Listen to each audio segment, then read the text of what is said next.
Welcome, everybody, to episode 2 of The Love of Cars, presented by Hagerty. As always, I'm Justin Bell. He continues to be Tommy Kendall, and we're from the talk show, as you know.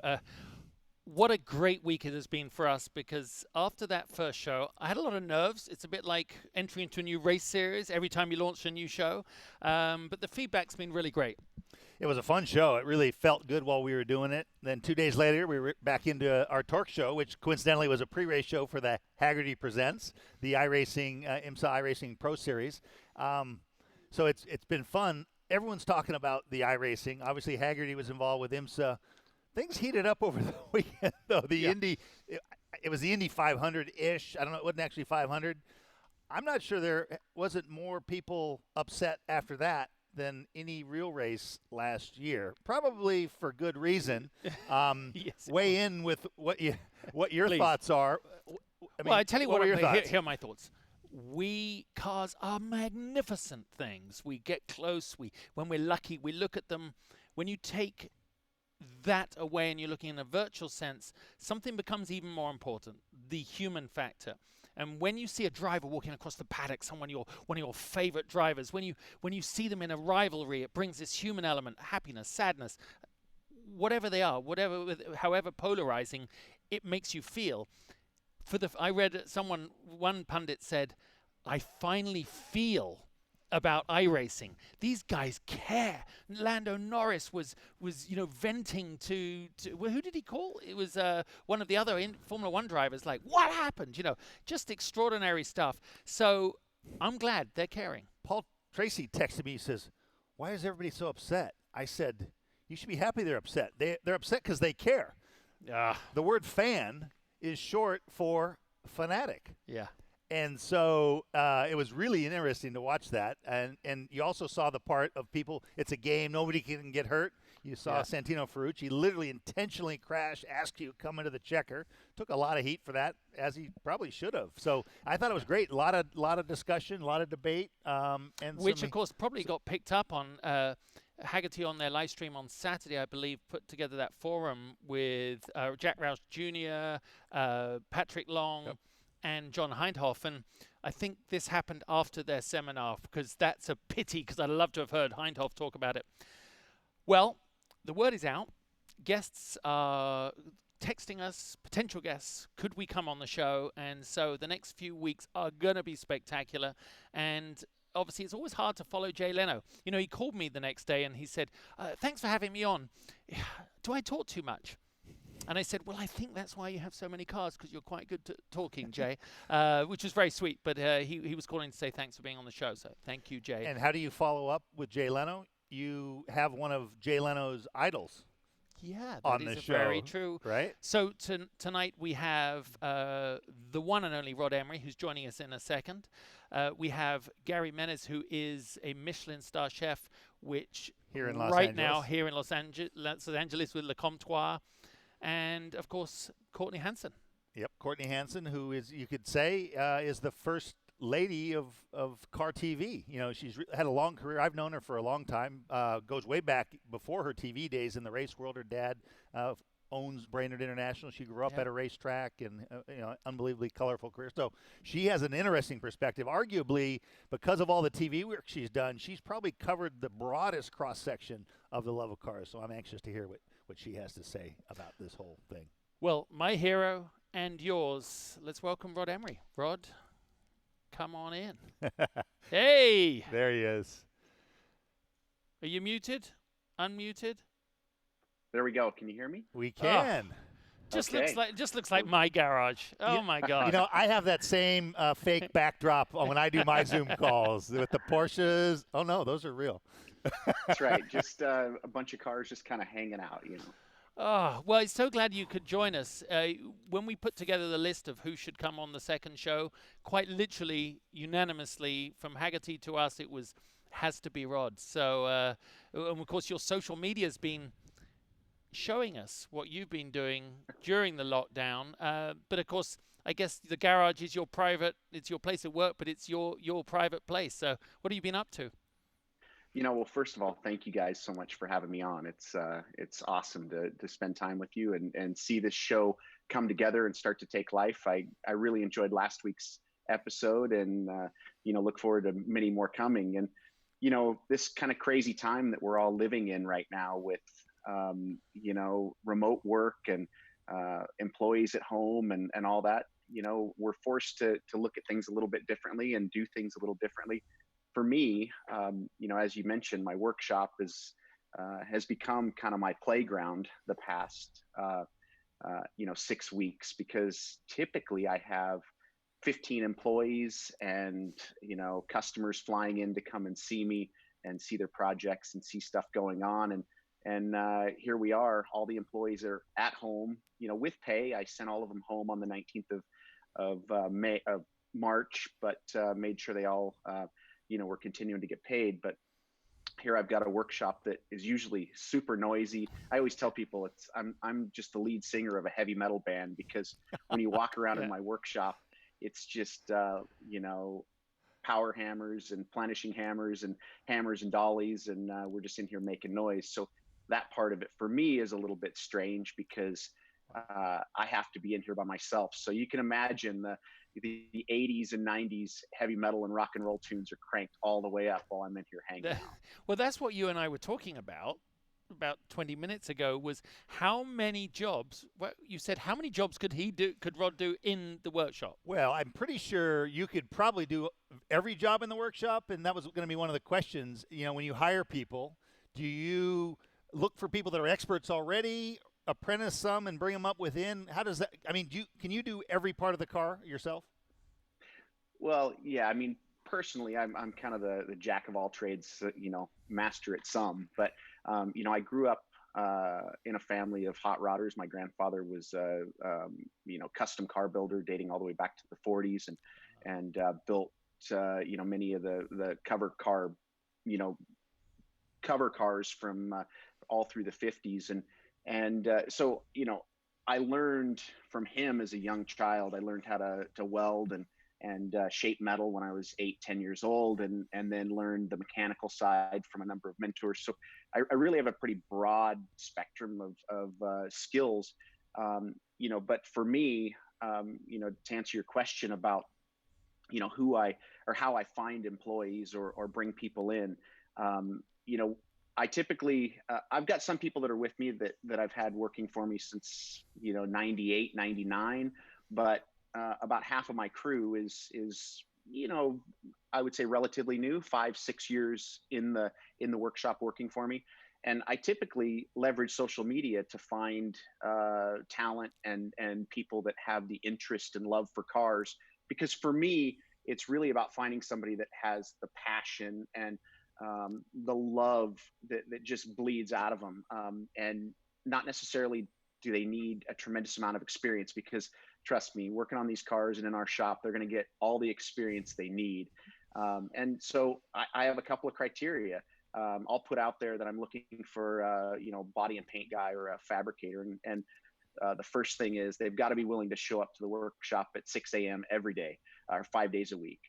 That kind of weeds out the guys that are partiers, or the girls, those that want to stay up late and show up late. That's not going to happen in my shop. And they have to leave their ego outside the gate. They have to be teachable and eager to learn, because I've created an environment where we've got all the tools and all the resources that they need to be top level craftsmen. They just have to be willing to learn and be teachable. And then the last thing is just a really good attitude. And from there, I'll find a place for them in the workshop. We'll give them the skills. I'll pair them up with somebody else in the workshop that's going to teach them and give them the experience that they need. That's good to hear, because I had this vision. If you don't know about the world of the custom builder and the restorers, the talented guys out there, you would think that your entire workforce would look like Gandalf, because these skills, are, one could consider a dying art, and people like you are bringing them back. What is your feeling? You're curating these skills because panel beating out of sheet metal, a 356 front panel quarter panel isn't something that they probably learn in trade school. Yeah, I mean, unfortunately, high schools, trade schools, there really isn't anything that is going to give people that type of knowledge anymore. It's not like back in the day when there were factories full of craftsmen and panel beaters. So when I really for us, it's trying to carry on the traditions that were set forth by the people like my grandfather and many of the European craftsmen, and the way that we do that is, by having enough work. I mean, I'm very grateful and blessed that we have a long waiting list and that we have plenty of work to do. Right now, we're probably 3.5 years out on a waiting list, which is a great position to be in. We build about 10 cars a year, so we've got the work and we've got the tools, and we have enough knowledge about these cars that we create wood bucks, we create templates, and we have a number of us. There's 6 of us in the workshop that do sheet metal work.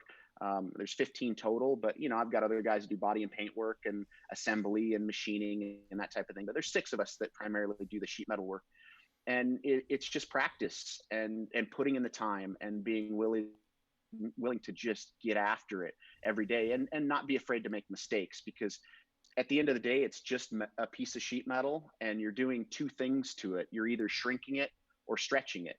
And, the rest of it is just kind of finishing. And if it wads up into a, ball and doesn't turn out the way that you want, there's somebody in the shop that'll help you straighten it out, or we pitch it in the scrap bin and start over. Was that what you were thinking when you were working on the first Le Mans winning Porsche? Oh, this is no big deal. A little bit of pressure on that, right? Yeah, that's the car that's right behind me there, the number 46 with car. the skirted wheel. Yeah, that was Porsche's first race car ever, the first Porsche to win the 24 Hours of Le Mans. Really, the car that started Porsche Motorsport and the beginning of all racing efforts for Porsche. That car, 80% of it is still the original car, but the roof was cut off in 1952. It raced at Le Mans in 1951 and then did some speed trials, and then Porsche sold it to the US, and it came here actually to Southern California. John von Neumann, who was an early sports car racer and Porsche dealership owner, began racing it as a coupe, so it had its roof on it, for 3 events. He did Pebble Beach road races, Torrey Pines, and Golden Gate Park. And then he thought, well, let's make it lighter, so let's just chop the roof off of it and make it a convertible. And it raced that way from 1952 until 2009. It raced as a convertible all the way through those decades. We got the car, and after doing research and determining that it was Porsche's first race car and the Le Mans winner, we had to bring it back to its Le Mans spec. So I had to rebuild about 20% of the car, and again, you just have to just get after it. There was no textbook to tell us how to do it, and there were no original molds or bucks. We just went for it. Wow. So it's hard. A lot of people, when we ask this question, go, well, my family weren't in cars, and I saw something in the college parking lot, and it blew my mind. But for you, what was that car? What was that car that made you go, I'm in this. I'm not gonna leave the family business? Well, I mean, yeah, a lot of people would think that it's a Porsche that really began my love for what I do, because I've made my life's work for 30 years in building and restoring Porsches. But the car that really is that car for me that kind of started my love was a 1957 oval window ragtop VW Bug that was the original Baja Bug. So my grandfather was a custom car builder. My dad was the parts manager at a Volkswagen Porsche dealership in Newport Beach, and somebody came in with a little Bug in 1966 that had been smashed front and rear, and my dad traded them for a little motorcycle. And because the nose and tail were whacked off the thing, my dad said, well, this is a perfect opportunity for me to build something to take out to Akatia Wells or out to the sand dunes. And so he created what we all know as the Baja Bug. So That was the very first one. After that, there were people like Drino Miller that worked for Myers Manx that built kits for those cars. But this is an all steel car that was the very first one. Look So at the for tires me, compared to you. as a young child, you can see me there. I was 5 years old. The paddle tires went up to my shoulders. But those pictures before that were me driving it at Pismo Beach. My dad told me if you can drive it, if you can start it and drive it and see over the windshield, you can, just have fun. And that was the beginning of it for me. I was 5 years old and never stopped driving. And, that to me is, the Volkswagen is the beginning of Porsche. If we didn't have the Volkswagen, we wouldn't have Porsche. And so, yeah, that's the car that got this started for me. Well, it makes sense. The first Baja Bug made was an Emory creation by your father. And then, you are known for the Emory Outlaws. At one point, what you did was considered sacrilege. I mean, to cut up these cars and make them hot rods. Now, now you're a god. But did your dad and your grandfather, what did they think about Outlaws? Now it seems obvious in hindsight, but at the time you took a lot of heat. How did the Outlaw get started, and which has made your name? Yeah, I mean, my grandfather was, a custom car builder. He had Valley Custom Shop, and he was channeling and sectioning cars in the 40s and 50s, and really one of the pioneers of channeling and sectioning. He didn't chop a lot of tops; he mostly channeled and sectioned. But he's in the Hot Rod Hall of Fame, so he was a customizer, custom car builder. Obviously, that carried on to my father. He took a little VW Bug and chopped the nose and tail off of it, and that carried through onto early Porsche stuff. My dad had a Porsche parts business and had a ton of ideas. And while he had his little parts business in the back, he had a little workshop. And when I was a young kid, my dad had come up with these ideas, and he's like, "Rod, let's hot rod out this little 356." And so I can remember being 10, 12, 14 years old, lowering a 356 and cutting in holes in the front to put fog lights and polishing the drums and having hand painted numbers put on them, and all of his customers that were buying these Porsche parts from us were building full Concours cars to go to Pebble Beach or win the PCA parade. And here in the back of my dad's parts business, him and his son are hot rodding these little things out. So it didn't go off as well as you'd think it would. They would all say, "Oh man, this is blasphemy. You can't do this. And you guys are outlaws." And so we made this little badge and put it on the back of my car and the cars after that said 356 Outlaws. And, that was over 30 years ago. Wow. And I've now built 200 cars, complete full restoration custom cars. And, I'd say the last 10 years, it's kind of now it's considered okay to hot rod out and modify a 356 or early 911. But back in the day, even PCA wouldn't allow us to park on the lawn. We had to park outside because there was no class for us to show our cars. But all that's changed a bit now. Brian Deegan is the metal militia. You were like the sheet metal militia. You guys were renegades. I love that. We were having a little bet earlier, kind of an unofficial bet, weren't we, Tommy? And we couldn't work out what it would be. We had our own thoughts on what car, if you had another chance. Well, you've made your name in Porsche. Have you ever looked at something totally off the wall and said, I'd love to do a number on that? Do you have any off Porsche cars that you've toyed with or thought about, or someday I'm going to do something crazy with something non-Porsche? Well, I mean, the bottom line is everything else is just transportation to me. So, but no, I mean, going back, in kind of my roots and history and the things that I love and appreciate. I love early Ford stuff. I love, hot rods or traditional custom cars.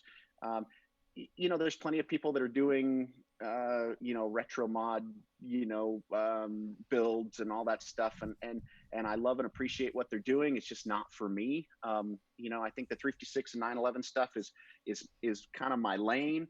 But you'll definitely see in the future that I've got some ideas and some plans to do some stuff that might bridge the gap between some of the early Ford custom car stuff my grandfather did and my Porsche stuff. And I'm just going to leave it at that. That's a big hint. Well, we know there's no the car behind you, the RSR, the 356 RSR, is a legendary car. I mean, talk about radical. You made your own engine for it.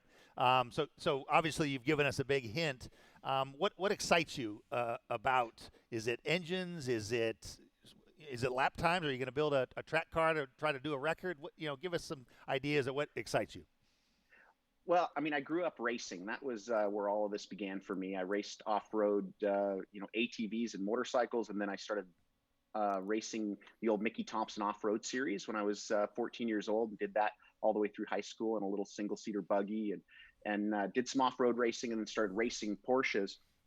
So for me, it's the speed, the driving, the thrill of being behind the wheel that really fuels all of this. There isn't really any aspect that I don't love about cars and motorsports. I always wanted to be an aerospace engineer, just didn't want to put in the time at school. I thought I'd do it more school of hard knocks and just get in the workshop and bang away and get after it. But I'm fortunate. I get to build cars in the workshop, and then I get to go to the racetrack and enjoy them. With my good friends like Justin Bell and his dad, and quick shout out to Gunnar Jeanette. It's his birthday today. It's his birthday today, isn't it? Yeah. We're the teammates in the Lowenbrow car. My dad got out of the 924. Just a little bit of background. We did the Daytona historic 24 hours, and last November. Last November, and Gunnar Racing. Kevin took the most famous Lowenbrow 962 and a 924. We all had to do a stint in the 924. My dad got out, didn't he, and said, never again am I doing one more lap in that bloody car. On the banking, everything. I mean, literally, it was like, the rush to the gate on a sinking ship. Everyone's going past you so fast. But that meant Rod had to do a lot of time in the 924. God. I have to admit, I was jealous the way Rodrigo, who owned the car, you all had matching Lowenbrow suits. You dominated social media from the classic 24. We felt pretty good. It was a case study in how to do things. I almost thought about wearing mine today, actually, because it is the sharpest looking suit I've got. But talk about yours is a family business, but your kids aren't in the family business. I mean, Rod is arguably a very successful guy. His kids, they dwarf him. Already, the son is a TV and movie star. Jade can do acrobatics like no one else. She's gonna be in Cirque du Soleil. You must be so proud of them. But they've got the same drive as you, haven't they? They got the same thing that you guys have. Yeah, I think at the end of the day, they have a serious work ethic and a passion for what is important to them and the things that they love. And as you said, Zane, he's been a successful actor since. He was 10 years old. I think he's done 160 or 170 episodes of TV and a number of movies. And he's on The Rookie right now on ABC and just booked a new TV series for CW. So, he's 21 years old, a working actor. But, when he's not on set, he's here in the workshop playing with his 911. That's cool. He's got another restoration project. And my daughter, she's 17. She starts UNLV this fall. In their physical therapy and kinesiology program, but really that's a backup for her circus arts. She does aerial acrobatics like silk and trapeze and hoop. And they grew up in an environment where Amy and I never put any limits on them and wanted them to just go after what they're passionate about. And they love the cars. They're always at the races with me. They're always in the workshop. But, they've found their lane, and I have no doubt they're going to be successful at it. Now, here's a question. You've been literally at it since you were 6, 7 years old. So I'm going to put you on the spot. What do you think it is, not just for you, but what do you think it is about cars that cause such powerful emotions? And it can come out in so many different ways. Have you ever thought about why you're obsessed with cars and why you love doing this? What is it about them? For me, there's really two elements to it. One is that, cars create that freedom, both, giving you cars and motorized vehicles create the freedom, giving you the ability to explore and go out and, whether it's race or go to Akatia Wells or Dumont or Glamis and see new things and and have fun, or at the racetrack, push yourself physically, and emotionally sometimes. So I love that side of it. The other is that for me, cars have been the vehicle or the conduit to my circle of friends and the people that I love and care about the most, and the culture that surrounds it. Everybody that I know, that I've spent time with, it's, obvious there's some type of, car relation, but, you think about it, if it wasn't for cars, I wouldn't have had an opportunity to, see you Tommy, at Lufkakult and at various events, or get to, sit in the seat right after Justin and try and, even get close or beat his lap time in a 9:44 at speed at Daytona. It's that the car is the vehicle that brings us all together and gives us a chance to just have fun and share a passion. Incredibly well said. It is incredibly well said. We'd have to prep 3 days to say that. A question online from Andrew Pritchard. He said, would you ever contemplate an Outlaw 924 or 928? Well, could be part of the news coming soon. When I was 15 years old, my dad said, what are you going to drive to school? Because I was building a 1953 Porsche in the workshop as my race car and kind of my driver. And I said, let's see if we can find an old 924. So I have built one 924 when I was 15 years old. I took and paid like $900 for it, and lowered it, put 928 phone dial wheels on it, all 944 suspension, and that's what I drove for 2 years in high school. So I love all Porsches. I'll be honest. Had an opportunity to spend some time in a 928 GTS for a couple of years. I just, the engineering, the thought process behind the design and evolution of this brand, it's endless for me. And I can spend the rest of my life, building and really exploring the brand of Porsche, and I'll only scratch the surface. So. You'll see lots of continuing. We could Porsche talk to projects. you. We could talk to you for hours, and we will. We'll have you on again, please. I'm going to leave you with the intro that I think we should have given you. You said it very well. Trouble is, I remember what you said, and you can't remember what you said, but I remember what he said, which was, most people go out and become builders, TV famous restorers or builders. And that's the front end of them.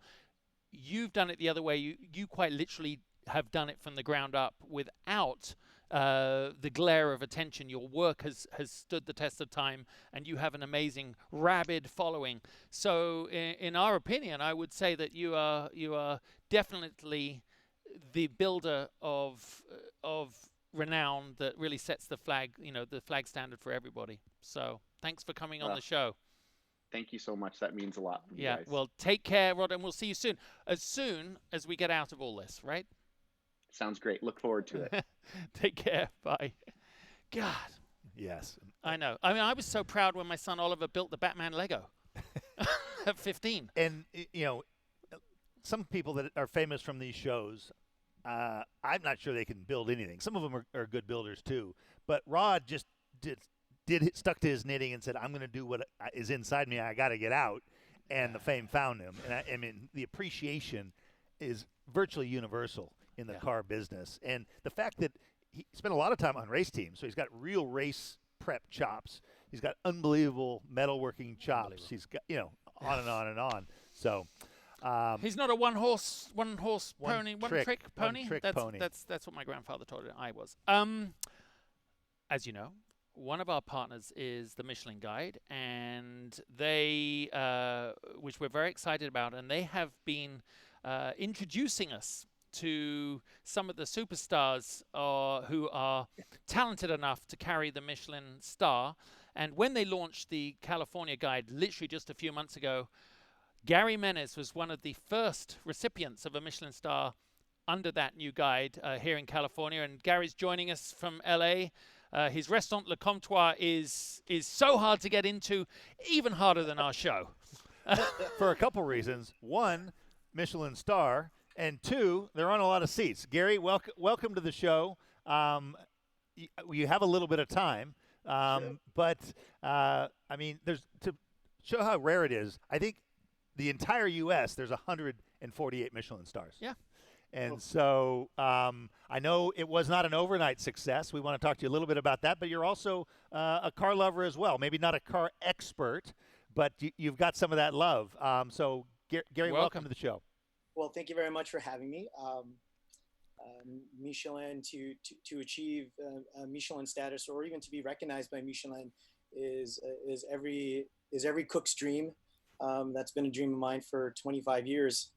And when I first started cooking 25 years ago, there wasn't Michelin in the United States. So in order to be associated with them or to train with a restaurant that had Michelin status, you would have to go abroad. And that was going to France, and that was going to Italy, some parts of Spain too as well. But slowly but surely we became recognized, and I went to Europe to travel in opposed to going to cook, because restaurants like Patina, which I started at, and the French Laundry in Yountville with Chef Thomas Keller. That cleared it up for me. I was confused because I was wondering how you became a chef when you worked in a laundromat. Justin's like, I used to work in a laundromat. Completely. Well, it was originally a laundromat, so they kept that name. And it was also a brothel too as well. Wow. Basically, everything we very love. Famous background. So it kind of lends itself to the swashbuckling kind of persona that a lot of cooks and chefs have. However, being at the French Laundry and being in that very special environment, and to be under the tutelage of Chef Keller, just is unexplainable. Well, I'd like to get into that a little bit. I'm a TK as well. I'm not sure if anybody is allowed to call him TK, but the parallel. I have never called Chef Keller TK. Yo, TK. Never, and I never will. I'm 50 years old now, and I still won't call him TK. Now, I mean, the parallels to racing and precision and in these, like the people that are absolutely at the top of their game, I think there's a lot of parallels. So obviously, you worked under some of the best. Was that intentional, or did you land into some places and then worked from there? Like I'm sure Mr. Emory would tell you too as well. There is no such thing as landing anywhere by accident. Everything is, I believe, on purpose. I sent Mr. Keller a resume every day while I was a young cook until he finally responded. And he finally responded by saying, "Stop sending me resumes and come on over and we'll try you out." So nothing was by accident. The first restaurant that I worked at 25 years ago, 1995, was Patina Restaurant. That was considered one of the best restaurants in Los Angeles, if not in the United States, equivalent to Michelin status, even though we didn't have that here in the United States. So I went there. I volunteered my services.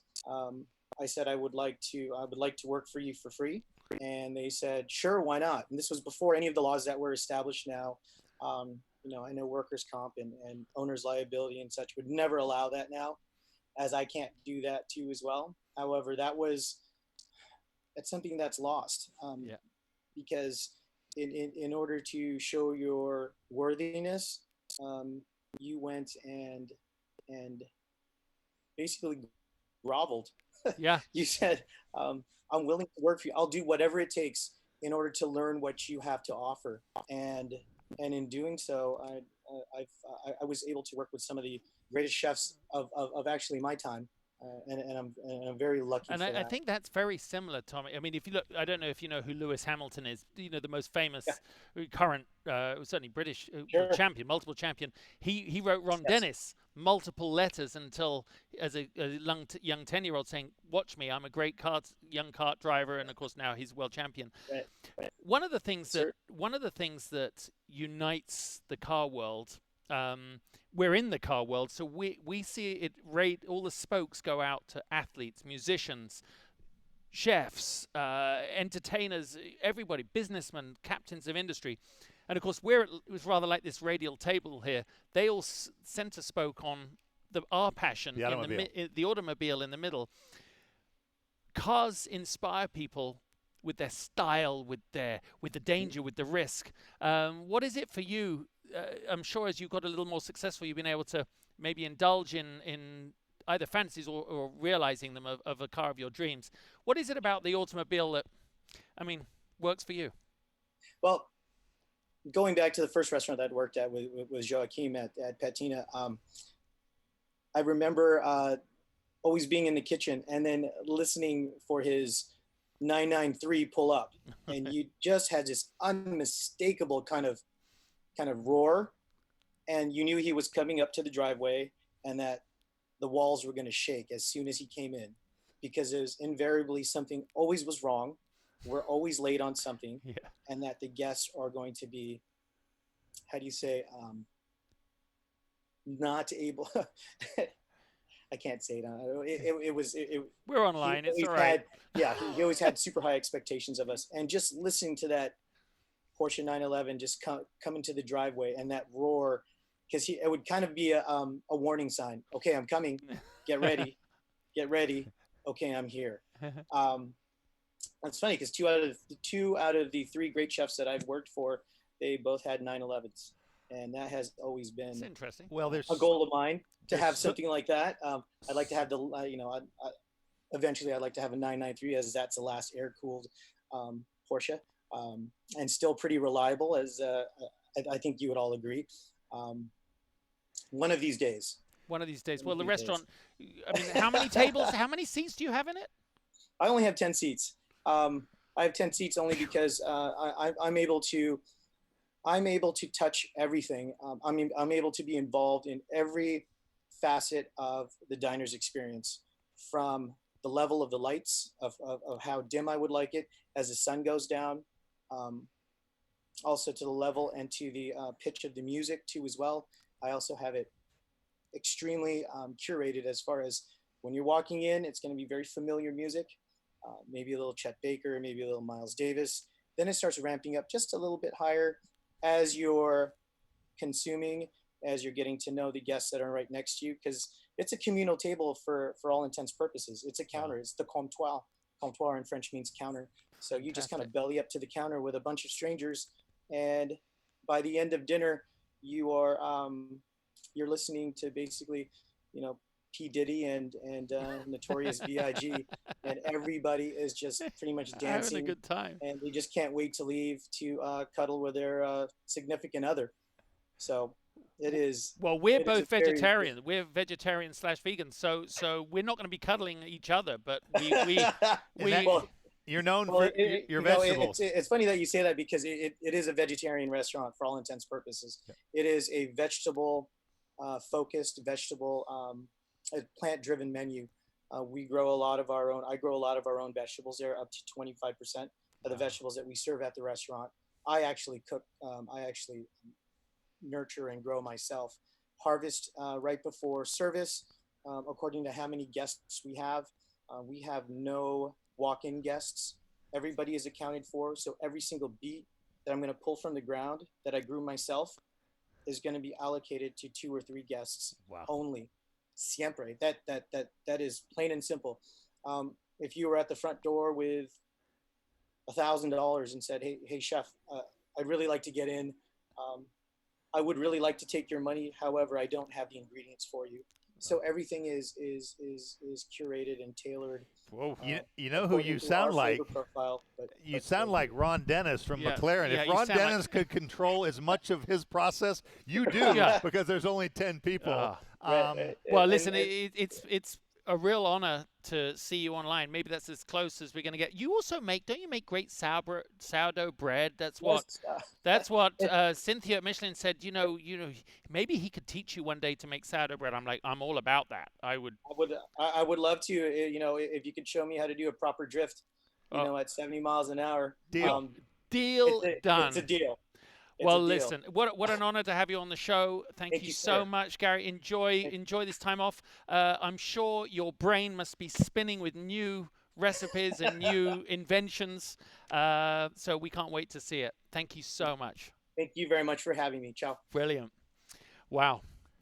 Do you see the preparation? I'm going to go home and I'm going to cut my carrots tonight, like, and lay them out. It's like when I watch Chef's Table, it just makes me go. Even the kids' meal, I used to cut that grilled cheese and make it all look pretty.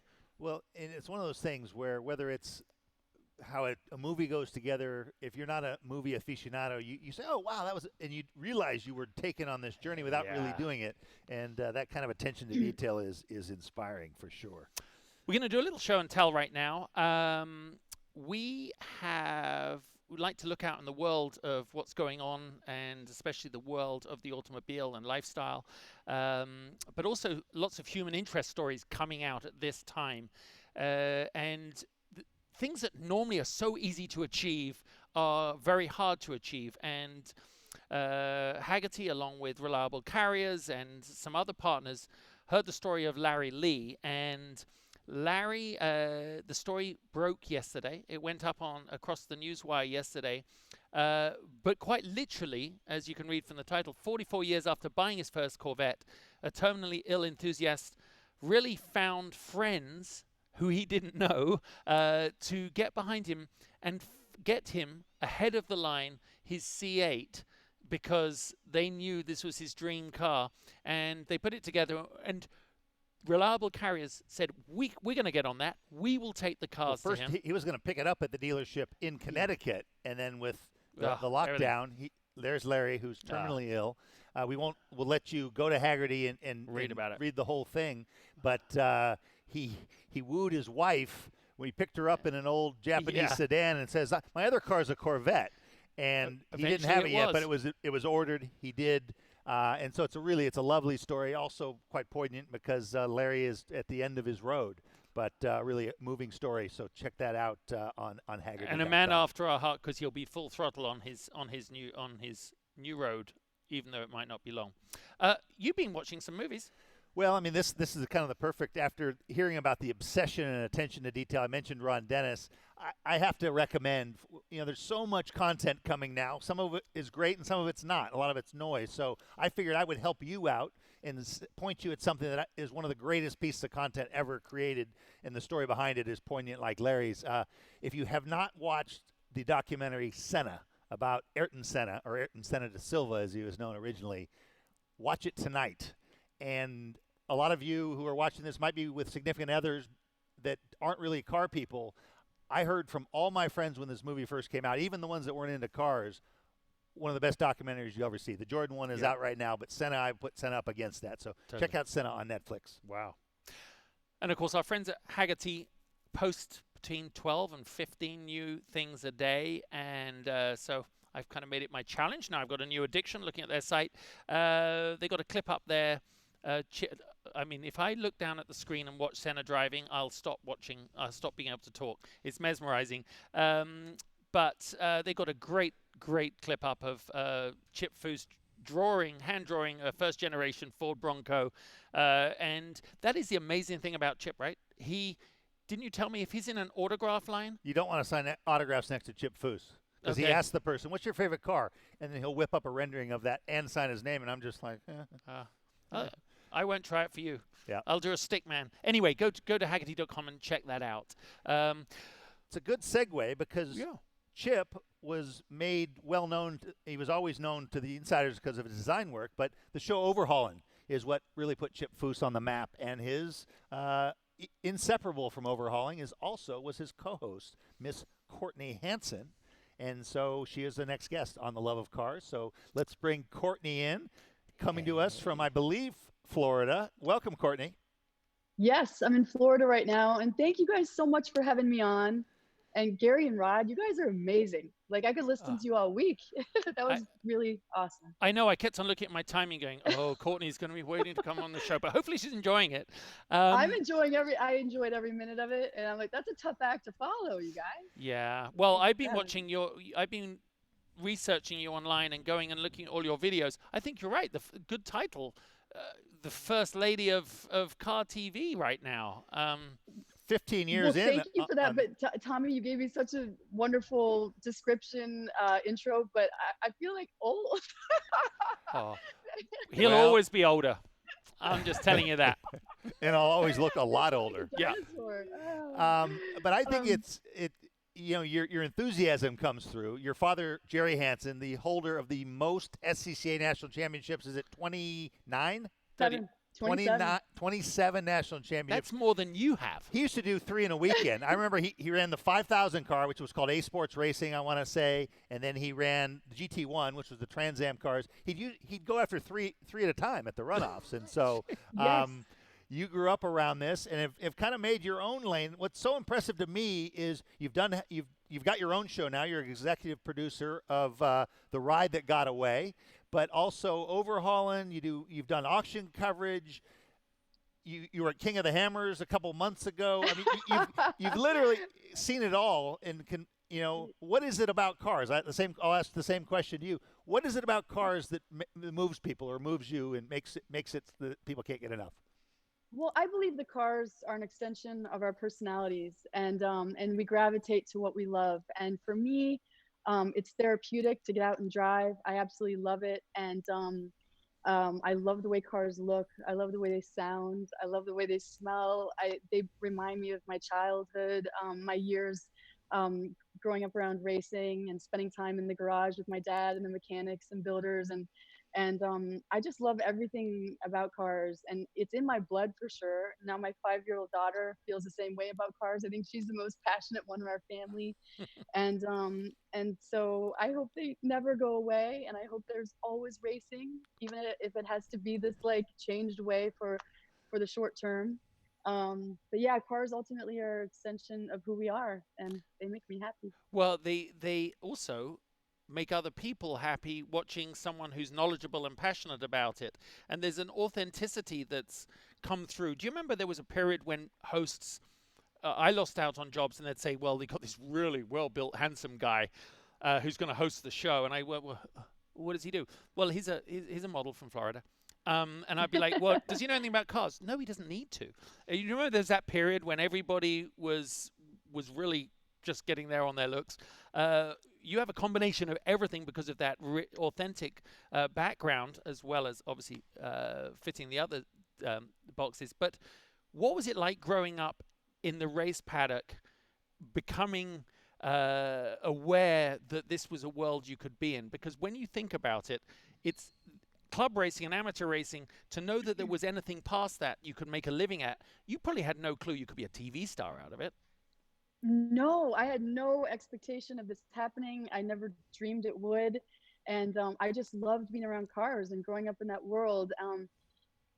But my mom and dad both taught us kids that we could accomplish anything we set our minds to. And when I left for Los Angeles many years ago, my dad said, this is a 1 in a million chance that you're going to make anything happen out there. And I said, well, Dad, I have your winning mentality, and I'm going to make it happen, and I'm going to do it the right way and have my morals about me and my ethics about me, and I'm going to make this career happen. And then when overhauling happened and my passion for cars intersected with the TV world, it was really special, and it seemed serendipitous. And I have to say, I felt very embraced by all people, men in the automotive world, and I think that's special. And so I encourage anybody, any woman, any young girl to shoot for their dreams, and whether it's working on cars or in the TV world, or being a designer, or a builder, or in any facet of the automotive realm, it's totally possible, and it's very exciting. And I hope it all just keeps moving on and getting better and better. Now, you said the minute people know that you have a real enthusiasm for the cars, the chauvinism goes away. I mean, so we all are guilty of judging books by covers, but has that been your experience? You go to so many events and interact. Now everybody knows you, but I'm sure you run into people when you're driving your T-Bird around. What breaks through to people? Tommy, it took a minute. I will say, like, when I first booked Overhauling and it was first airing, there was some pushback and some chauvinists out there saying unkind things online, but very quickly it went away. I think they feel the passion, hopefully, and I think that they saw that I don't claim to know even a fraction of what there is to know, but I want to keep learning, and it's all about, like, I think just showing the passion and not being afraid to dive in and get hands dirty. And It's the love of cars, isn't it? That's what Yeah. everybody gravitates to. What was that car for you? What was the car that made you go, okay, this is me. This represents me.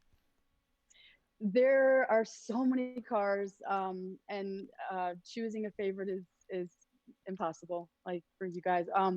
But the first car that really got my attention as a young girl was the '57 Thunderbird, and I had seen American Graffiti and Suzanne Summers, and I just thought, oh my gosh, that car is so gorgeous. And then my dream was to get a '57 Thunderbird. And I saw a customized T-Bird one time in LA, and I was like, oh. And then Bobby Alloway, by the way, has the coolest customized T-Bird I've ever seen. He built a '57 for his wife. But and then one day I was like, you know what? I work really hard and I've saved my money, and I deserve this. I'm gonna go online right now and I'm gonna buy a '57 T-Bird. And I went to eBay Motors and I found one, and it was right around the corner from where I lived in LA. And I went and checked it out, and it was rust free, and it had been sitting in a garage for 50 years, and I was like, this is meant to be. And so I finally got my dream car, and it's all original, and I'm never going to tamper with it. I'll just get another one and let Chip or Bobby or somebody go crazy on it. So. Talk about your show. Because we had Jay Leno on last week, and we asked him about the one. It was a fan question. What is the one car that got away? And sorry, guys. That's okay. We lost her. No. Let's see if. Okay. Well, we're about to see her mural. Is a particularly my favorite piece of art. With with the nudes on. Yeah. There are some naked ladies on this painting, but it's very tasteful. I think you guys would appreciate it. Always. Perfect. Sorry. So tell us about the show. So the show, the ride that got away, was a long time dream of mine, and I always wanted to work on the other side of the camera. And in season 1, I teamed up with Troy Ladd of Hollywood Hot Rods, and we assembled an amazing team. And basically, we reunite deserving people who've been through hard times and who serve the communities and who give back to society, veterans and first responders and people who really deserve this. We hunt down their dream car that they had to sell when they came in hard times, or we find the same year, make, and model. We make it into a work of art, and we give it to them as a complete surprise. And it was a great feat to get this off the ground, but thankfully it was a big success. And it's a really special show that tugs at your heartstrings. And so we are moving into season 2. We got put on hold a little bit due to COVID-19, but we go into production. It's looking like, fingers crossed, June 1st, and we'll be premiering in the fall. And it's History Channel and FYI and Amazon Prime. God, I think I almost bought a Dino once, and I'm still traumatized by not having it. He's putting his pitch in. I'm just in case you happen, just in case.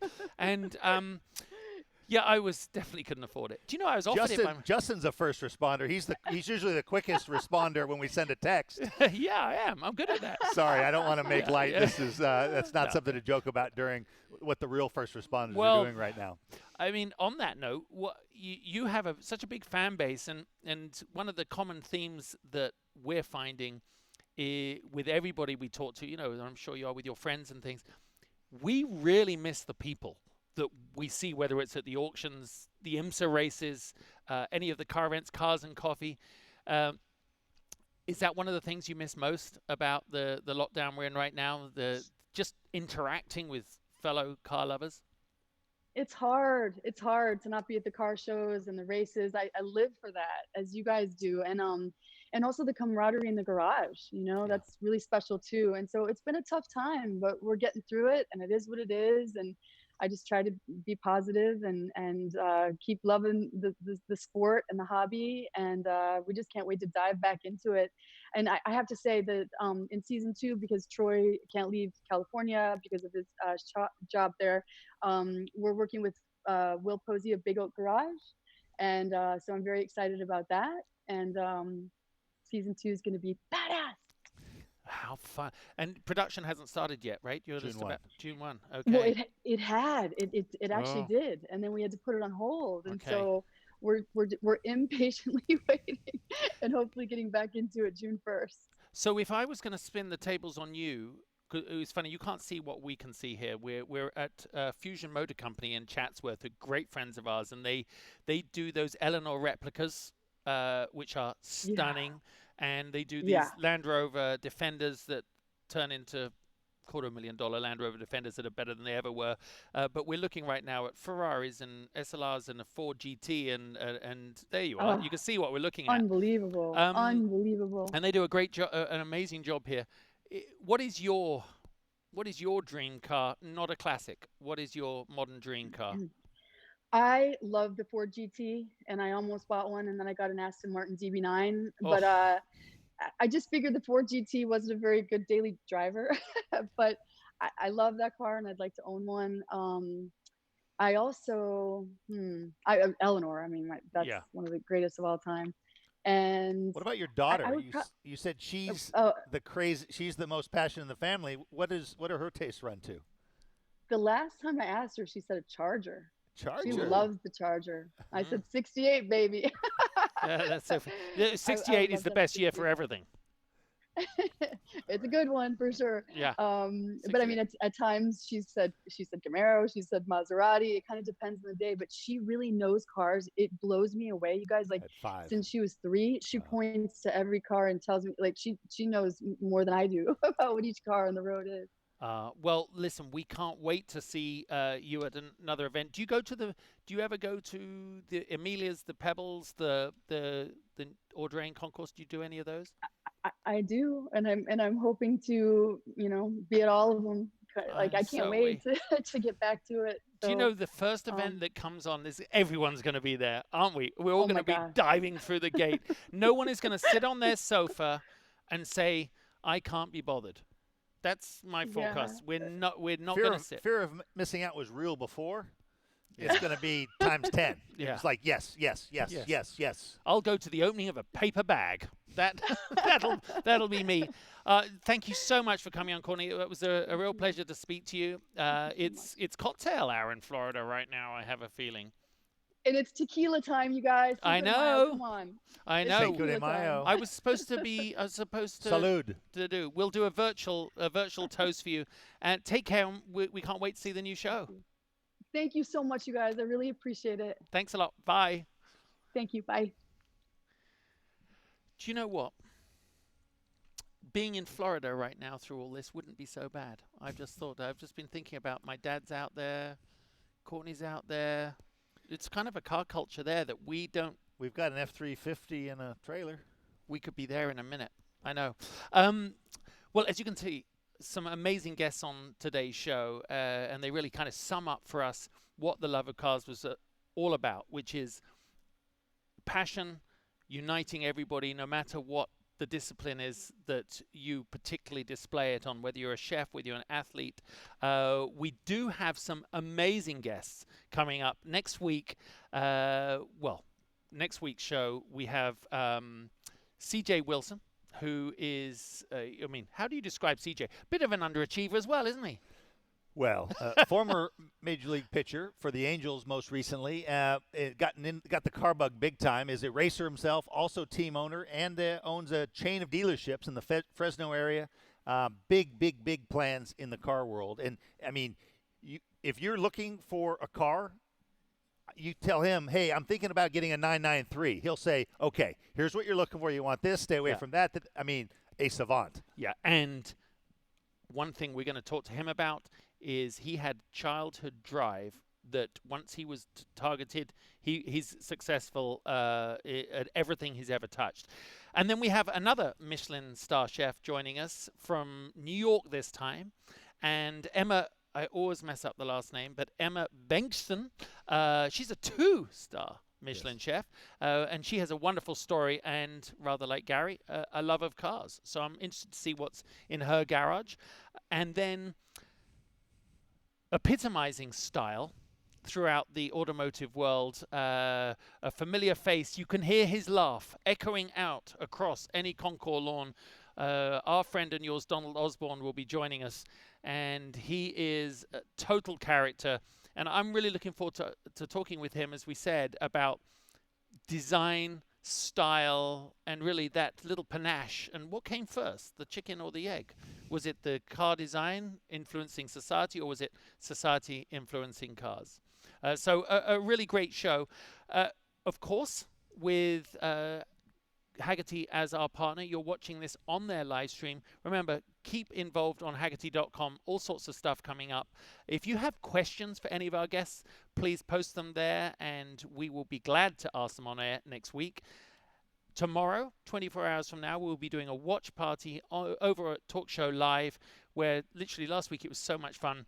I was sitting at home on the sofa. Talk Show Live Facebook page. Talk Show Live Facebook page. And really, you and I just talked away. It was kind of fun. I couldn't text fast enough. It was asking questions, answering questions. It was fun. We're so busy. We do have stuff coming in. We try to get to them, but this one we had nothing to do but monitor the input. So if you're looking to interact with us, join us tomorrow on our watch party. Thank you for your support. I hope you enjoyed The Love of Cars. And, of course, The Love of Cars will be back, episode 3, next week. Take care.